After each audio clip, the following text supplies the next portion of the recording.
Xin chào tất cả các bạn. Chào mừng các bạn đã quay trở lại với kênh YouTube của mình. Phần mềm test VRAM mới hôm nay mình với cập nhật phiên bản mới. Trong phiên bản mới này mình có làm lại giao diện. Hôm nay mình sẽ làm một video để giới thiệu cho các bạn những cập nhật trong phiên bản mới và cũng là hướng dẫn cho các bạn sử dụng luôn. Bây giờ chúng ta hãy đi vào video chi tiết nhé các bạn nhé. Rồi, khi mà bắt đầu mới vào phần mềm thì nó sẽ hiển thị lên một màn hình màu tím như thế này.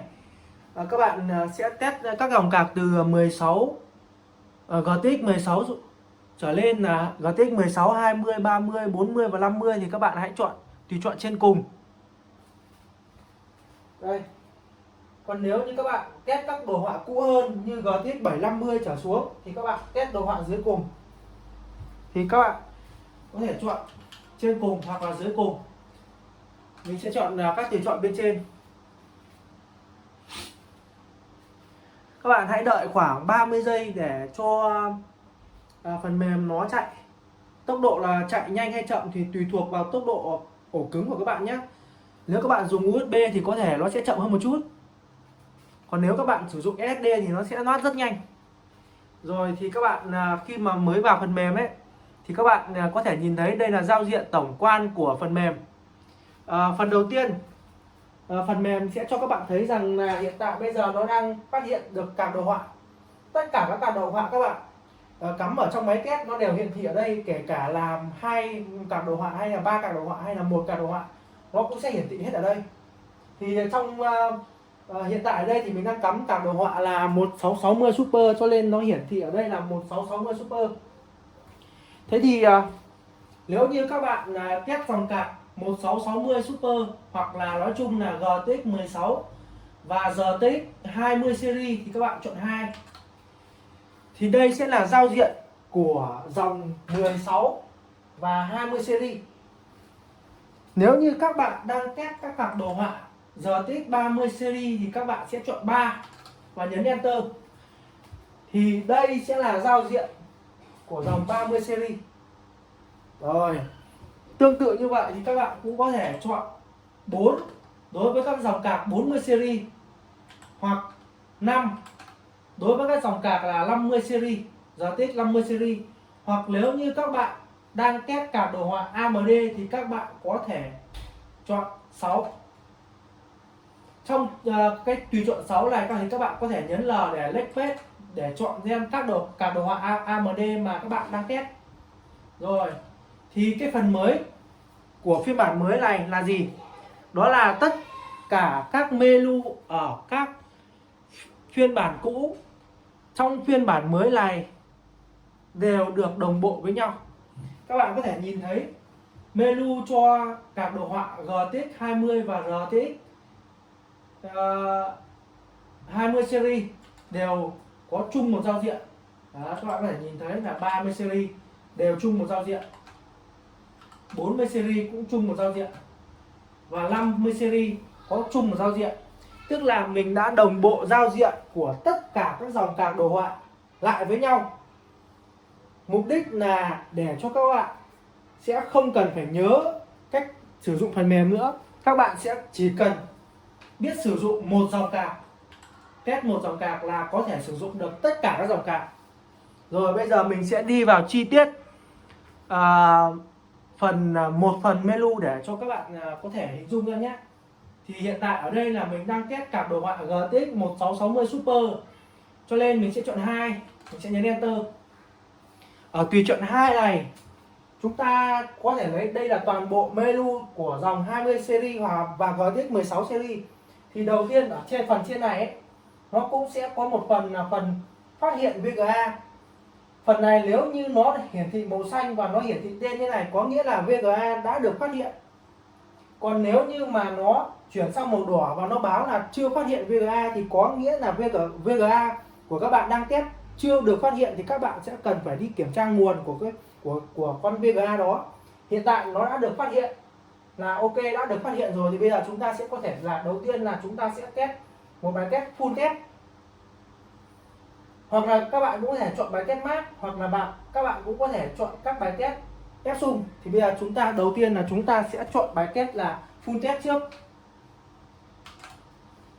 Ở bài test full test này nó sẽ chạy đồng thời cả 3 lệnh, đó là lệnh mod, lệnh mát và lệnh LVMT. Các bạn hãy kiên nhẫn đợi một chút để nó chạy xong. Quá trình chạy này nó sẽ mất khoảng từ 5 cho đến 7 phút tùy từng card đồ họa. Có những card đồ họa nó chỉ mất khoảng 1 phút thôi. Sau khi nó chạy xong các bạn ạ, sau khi nó chạy xong thì nó sẽ nhận các tín hiệu từ phần mềm. Nếu như nó có tín hiệu VRAM bị lỗi thì nó sẽ hiển thị vị trí VRAM lỗi trên màn hình như các bạn đây, hiển thị ở đây các bạn có thể thấy. Trong chiếc cặp đồ họa này thì hiện tại là chưa phát hiện ra VGA bị lỗi thì nó sẽ hiển thị lên màn hình đây. Các bạn cũng có thể nhấn V để xem lốc, xem nó có báo lỗi có chuẩn không. Đấy, các bạn sẽ xem hiện tại là lốc của nó là hiện tại là đang không có lỗi. Các bạn cũng có thể nhấn Q để quit. Rồi sau khi mà nhấn Q quit rồi các bạn muốn xem lại lốc đúng không? Vì bài test một full test này nó sẽ chạy đồng thời 3 bài test mod, mát và LVMT, cho nên các bạn có thể nhấn phím 2 để xem lại lốc. Các bạn có thể nhấn phím mũi tên lên xuống để xem lốc, nhấn Q để quit. Các bạn có thể nhấn phím 3 để xem mát của lốc, lốc của mát. Đấy, các bạn có thể Q để quit, và các bạn cũng có thể nhấn phím 4 để xem lốc của LVMT. Rồi các bạn cũng thể có nhấn phím mũi tên lên xuống để xem lốc, nhấn Q để quit. Rồi đó là bài test đầu tiên, bài test full test. Khi mà các bạn sử dụng bài test đầu tiên, bài test full test này mà nó chưa ra kết quả, nó chưa ra kết quả lỗi, thì các bạn hãy chuyển sang đến mục test thứ hai, đó chính là phần 5 test mát.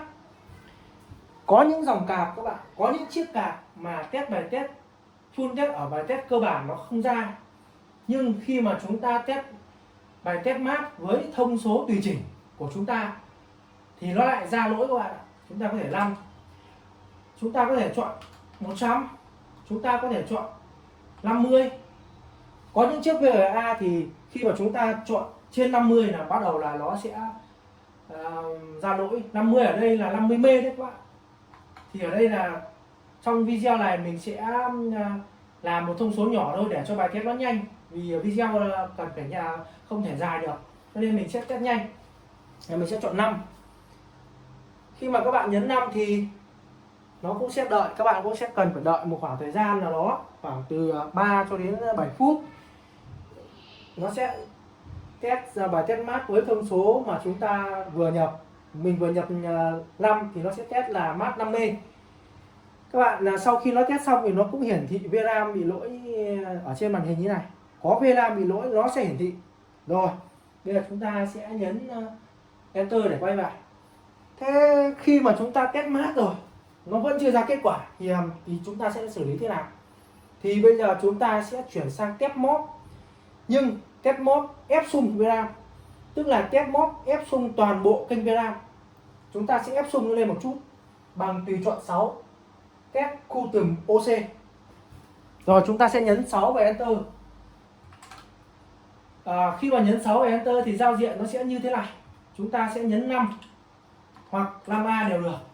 Chúng ta hãy nhấn 5. Khi mà nhấn 5 thì nó sẽ hỏi cho chúng ta là chúng ta sẽ phải nhập cái thông số drama CLK percent này, tức là thông số ép sung.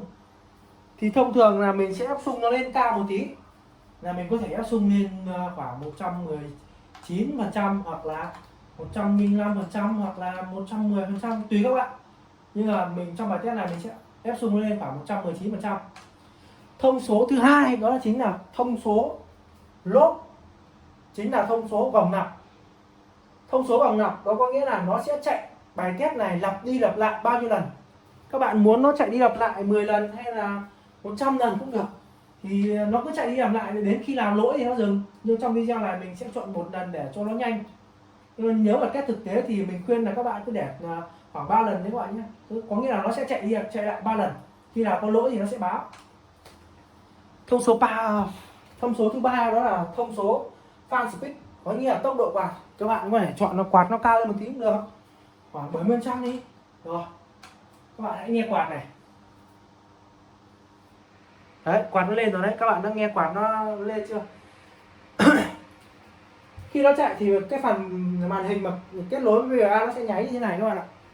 Các bạn hãy kiên nhẫn các bạn đợi. Bài test này nó cũng sẽ phải mất một chút thời gian.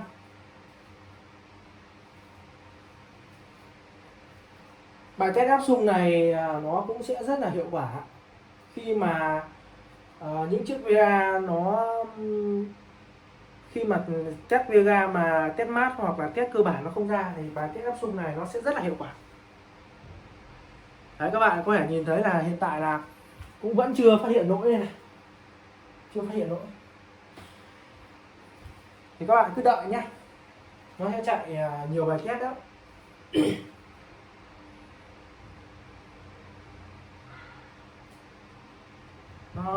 Các bạn cứ đợi con xem nó chạy đến khi nào mà nó ra lỗi thì nó cũng sẽ báo lỗi thôi.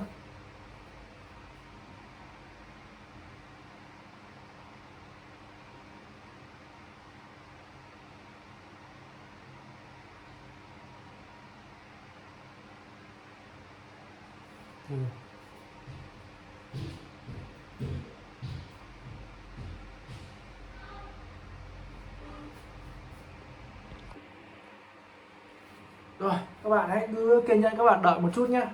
Thời gian bài test này nó sẽ cần một chút thời gian, cũng lâu lâu đấy. Trong video này là mình sẽ không tua, mình sẽ thực tế luôn.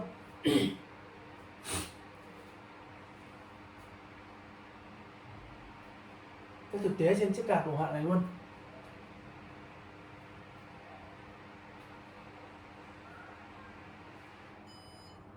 Rồi, bài test đã kết thúc và chúng ta đã có kết quả. Các bạn có thể nhìn thấy được này, hiện tại nó đang báo lỗi B0 đúng không các bạn? V5 ít là B0. Chúng ta hãy xem, chúng ta hãy nhấn V để xem cái lỗi đó là gì nhé các bạn nhé. Rồi, khi mà nó nhấn lỗi thì nó sẽ ra, nó sẽ đọc một lốc và đúng cái đoạn mà nó báo lỗi. Hiện tại thì các bạn có thể thấy rằng nó đang báo lỗi ở con V5 là B0 và số lượng lỗi là 1. Với số lượng lỗi nhỏ như thế này thì các bạn hãy các bạn hãy dùng kết quả này để các bạn cân nhắc sửa chữa.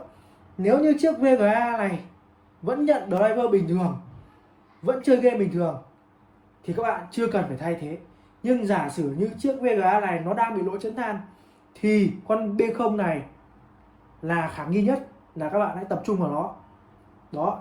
Đó là cái tính năng test áp xung nó là như thế. Các bạn hãy cứ nhớ là khi mà lỗi nhỏ đó là kết quả tham khảo để các bạn cho những lần sửa chữa sau này. Đó, rồi chúng ta hãy nhấn Q để quit, nhấn B để ra. Khi mà chúng ta test ép xung mà nó báo lỗi mà chúng ta muốn test tiếp thì bắt buộc là chúng ta sẽ phải khởi động lại máy nhé các bạn nhé. Thì bài test tiếp theo, giả sử như khi mà chúng ta test phần 6 test ép xung, test QTMUC mà nó không ra lỗi thì chúng ta sẽ phải bắt buộc phải chuyển sang một tùy chọn test nữa, đó chính là test ép xung nhưng mà ép xung từng kênh VRAM 1. Thì các bạn nhớ cho mình một nguyên tắc là khi chúng ta nhận lỗi mà chúng ta muốn test tiếp, bắt buộc chúng ta sẽ phải reset lại máy. Bây giờ mình sẽ tạm dừng video để mình reset lại máy nhé các bạn nhé. Mình sẽ tạm dừng video để mình reset lại máy đã. Rồi, hiện tại mình đã reset lại máy rồi. Bây giờ mình sẽ quay trở lại menu của 16 và 20 series.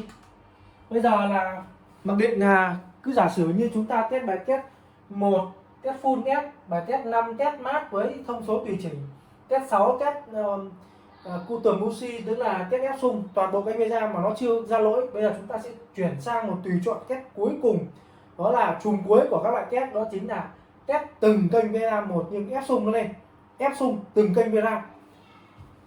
Chúng ta nhấn 7 và enter. Ở đây là giao diện của phần test ép xung từng kênh VGA. Các bạn sẽ phải cần lưu ý cho mình là ví dụ như con VGA mà mình đang test đây nó chỉ có 3 kênh VRAM thôi, 6 GB RAM, nhưng mà tính ra các kênh nó chỉ có 3 kênh thôi, đó là kênh A, kênh B và kênh C. Thì chúng ta sẽ chỉ dùng tùy chọn 1A, 1B, 1A, 2A và 3A thôi. Không dùng các tùy chọn 4A, 5A, 6A. Các tùy chọn 4A, 5A, 6K chỉ dùng khi mà chúng ta có hơn các kênh VRAM. Ví dụ nó có kênh C thì chúng ta mới dùng kênh D thì mới dùng 4DA. Đấy, thì chúng ta sẽ đầu tiên là chúng ta có thể test thử kênh B đi. Ở kênh B thì chúng ta sẽ phải nhấn 2A. Khi mà nhấn 2A thì nó cũng sẽ hỏi một cái thông số, đó chính là thông số ép sung per drama silica percent. Các bạn có thể ép sung lên một tí. Ở đây mình ép sung mặc định là 105%, các bạn nhấn enter. Bài test này nó cũng sẽ phải cần một chút thời gian nên các bạn có thể đợi nhé.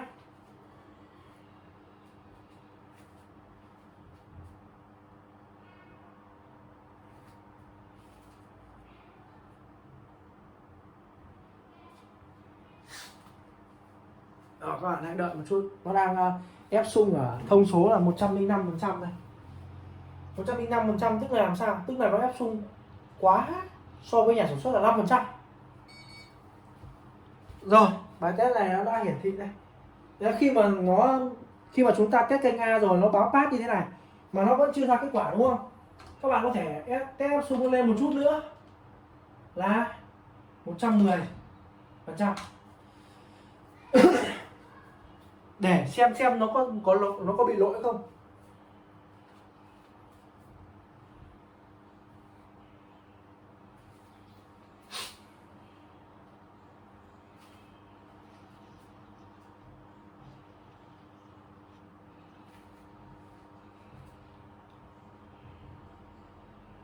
Các bạn cũng đợi một chút. Vừa nãy chúng ta test 105% là chưa có lỗi. Bây giờ chúng ta sẽ thử thăng lên 110% xem nó có lỗi không. Ok, 110% vẫn chưa có lỗi. Chúng ta hãy thử xem 115% đi, xem nó có lỗi không. Thì chúng ta hãy chọn 2A và 115%.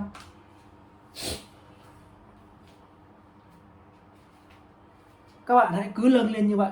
Đấy, bài test nó chỉ có như thế. Các bạn hãy nhìn thấy này, thông số tần số nó thay đổi, nó nâng lên rồi này. Đấy.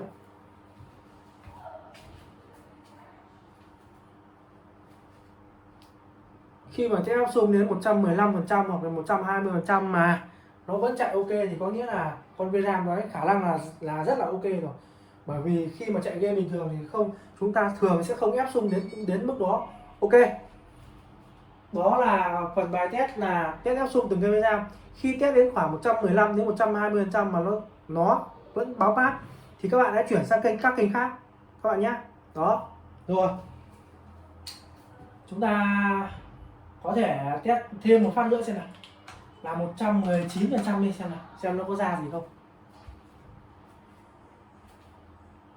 Video hiện tại đang là 17 phút rồi, mình dự kiến là mình sẽ không làm video dài nhưng mà có thể nó đã quá thời gian rồi, nhưng không sao, chúng ta hãy làm một video thực tế để cho nó có một cái nhìn tổng quan nhất về phần mềm.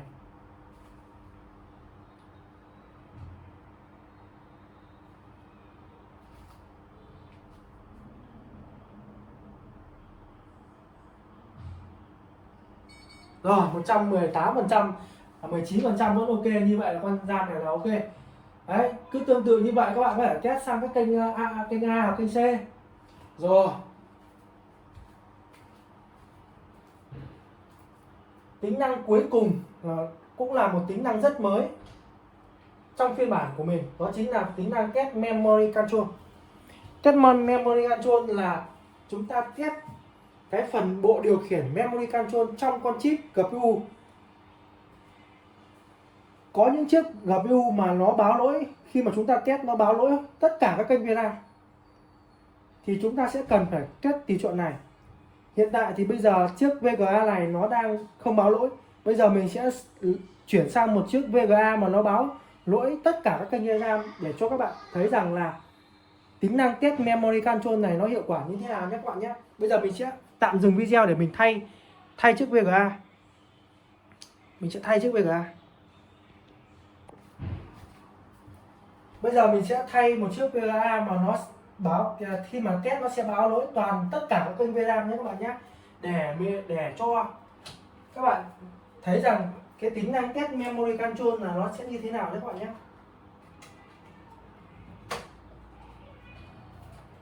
Phần này hơi dài cho nên mình sẽ tạm dừng video.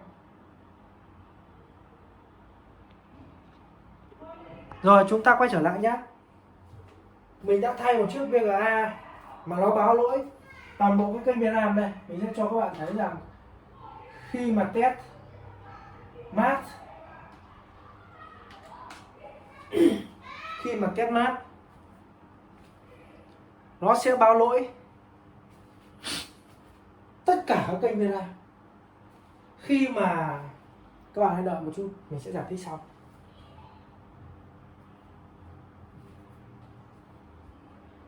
Các VGA mà nó báo lỗi toàn tất cả các VRAM ấy, thì thường nó sẽ test rất lâu.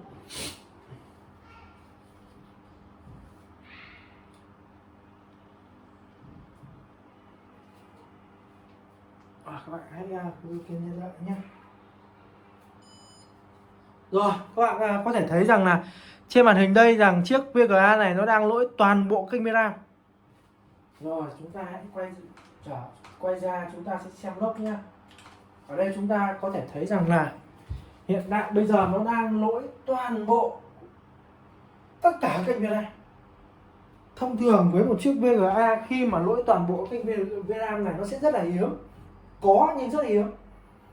Nhưng khi mà nó báo lỗi toàn bộ kênh VRAM này, chúng ta sẽ đặt ra một câu hỏi là liệu con chip và PU này nó còn sống hay không, hay vấn đề nó thực chất là nó nằm ở toàn bộ kênh VRAM.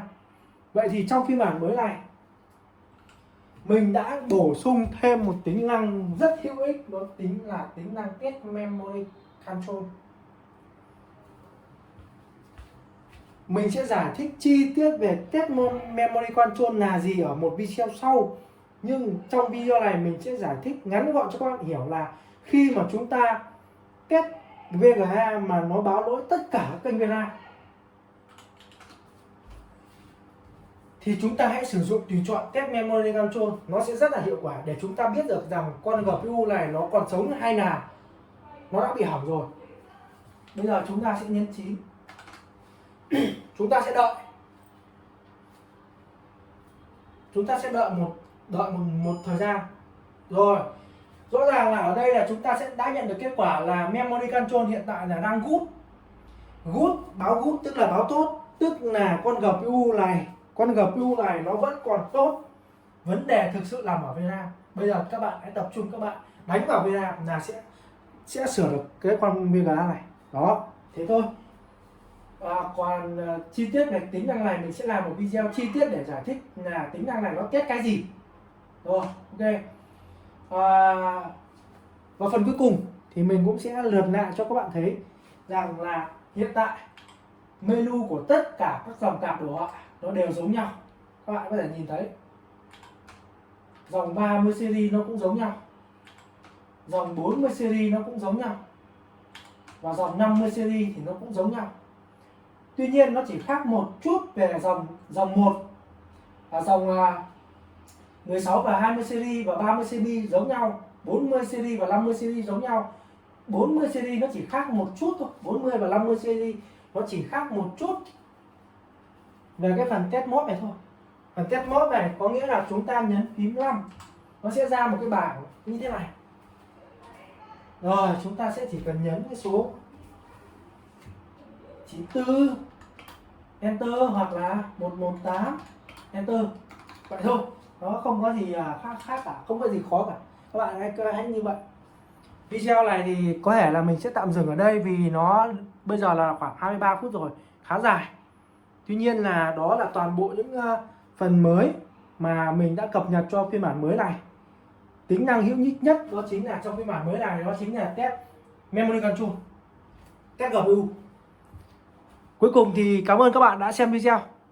Cảm ơn các bạn.